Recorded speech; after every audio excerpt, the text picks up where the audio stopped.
You ever notice how fear always shows up when you're about to step out of your comfort zone?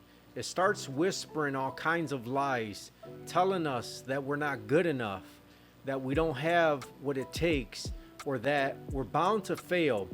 But here's the thing, fear is a liar. It loves to exaggerate our limitations and makes us forget about our strengths, but we don't have to let it control us. In 2 Timothy 1:7, we're reminded that God has not given us a spirit of fear, but of power, love, and a sound mind.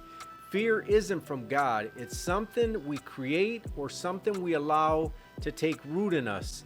And when we focus on it, we lose sight of the strengths God has placed within each of us. The enemy wants us to be stuck in fear because he knows that if we start trusting in our God-given abilities, we'll step into our purpose with confidence. Think about Moses. When God called him to lead the Israelites out of Egypt, what did Moses say? He focused on his limitation. I'm not a good speaker. I'm not qualified. But God wasn't interested in Moses' excuses. He knew what he had already placed inside of Moses, the leadership, the courage, the strength. And it's the same with you and I. God has equipped us with strengths we might not even recognize yet because fear is too busy drowning them out. So here's how faith works. It magnifies our weaknesses and minimizes our abilities. Fear says, what if I fail?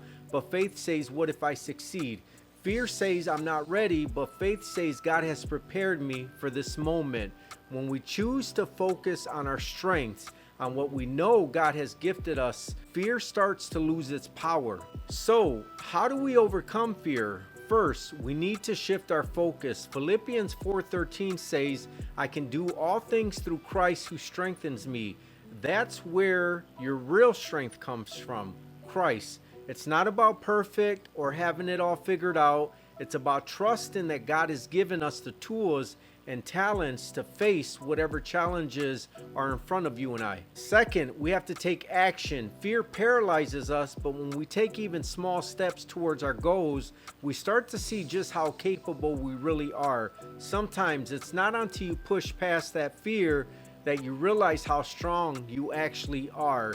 You discover that you had the courage all along, you just needed to step out in faith. And finally, we need to remember that God's plan for us is always bigger than the lies fear tries to sell us. Jeremiah 29:11 tells us that God has plans to prosper us, not to harm us, plans to give us hope and a future. When you trust in that truth, you begin to see fear for what it really is, an illusion that keeps you from becoming who God created you to be. So don't let fear define you. It's a liar, plain and simple. Trust in your strengths, trust in the gifts God has given you, and take that next step. You are more than capable, and God is with you every step of the way. Fear may try to come back, but now that you know the truth, it has no power over you when you trust in the strength God has placed inside of you.